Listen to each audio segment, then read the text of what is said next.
s'agissant de la gestion des salaires, de la réduction du train de vie de l'État, moi, quand je dis il faut payer les gens conformément au travail qui leur est demandé, mais je ne m'oppose pas à ce qu'on réduise, par exemple, le nombre des membres du GNT.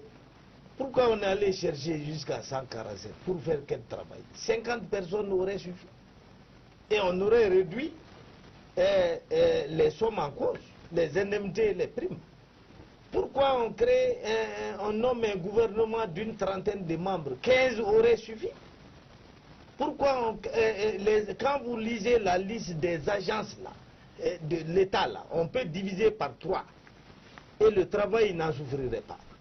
Donc voilà comment on réduit les voitures qu'on achète, les carburants qu'on donne aux uns et aux autres. Il y a même des services où le lait est distribué, lait Nido, et même du thé. Hein? Donc ça c'est des futilités. Voilà sur les chapitres sur lesquels on doit jouer pour réduire le train de vie de l'État. Mais pas sur les misérables salaires des uns et des autres. D'accord. Non, non, non, non. Et quand quelqu'un travaille, il doit être payé. S'il ne paye pas, il va bouler. Ça, c'est clair. D'accord. Voilà. Pour avancer, oui, pour avancer quelques chiffres. Et puis, il faut quand même comprendre pourquoi on vient dans le service public. Il y a toujours un aspect de bénévolat. On ne vient pas pour s'enrichir dans le service public. C'est ça qu'il faut. C'est ce que nous, on s'est tué à enseigner à l'école, monsieur. Vous voulez être riche, allez dans le commerce, dans le privé. Donc vous ne pouvez pas dire dans un pays où la plupart des Maliens vivent avec... On ne va pas être miséreux aussi dans non, mais attendez, non, absolument pas. 1 million par mois, c'est pas être miséreux. Dis-moi, c'est être miséreux au Mali? 1 million par mois? Mais pas du tout. Et dans un pays où le salaire moyen dépasse 200 000 francs, vous touchez 1 million. Et vous voulez dire à ces gens-là que ce n'est rien 1 million? Pour un avocat, ce n'est rien. Parce que vous pouvez toucher à 5 millions, 10 millions par mois. Mais pour un monsieur lambda, c'est beaucoup d'argent. Il ne faut pas les faire une insulte.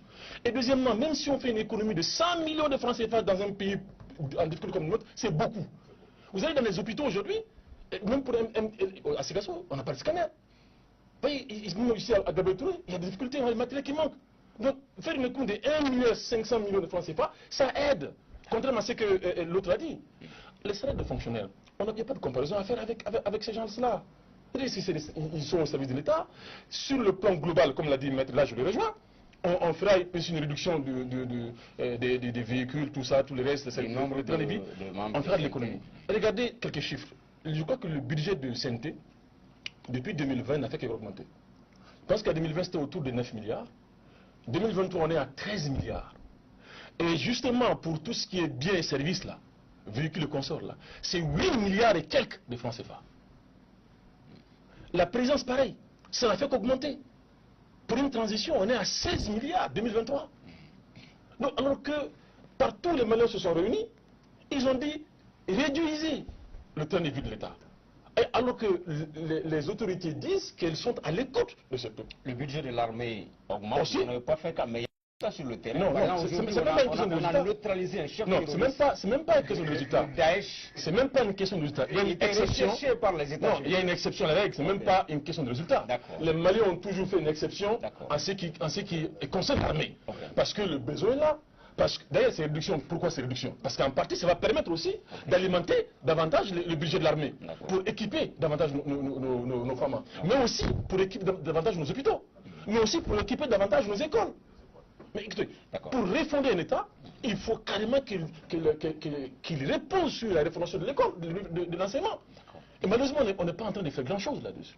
Donc moi, je souhaite que Maître se joigne à nous, voilà, pour dire que voilà, il y a quelque chose, voilà, une erreur qui a été commise, et que ce n'est pas trop tard. En tout cas, régulariser, d'accord, mais ce n'est pas suffisant. Il faut pas une autre loi, maintenant pour réduire ces salaires, mais mieux, pour réduire même les budgets de biens et services, voilà, du CNT. Et après, le CNT allait aux autres institutions, le gouvernement. Le gouvernement, par exemple. Le gouvernement a aussi augmenté son budget plusieurs fois. Donc, vous voyez, je pense qu'il faut avoir à l'esprit qu'au Mali, nous avons besoin de rationaliser nos dépenses. Nous avons besoin de rationaliser nos dépenses. Donc, ouais, je sais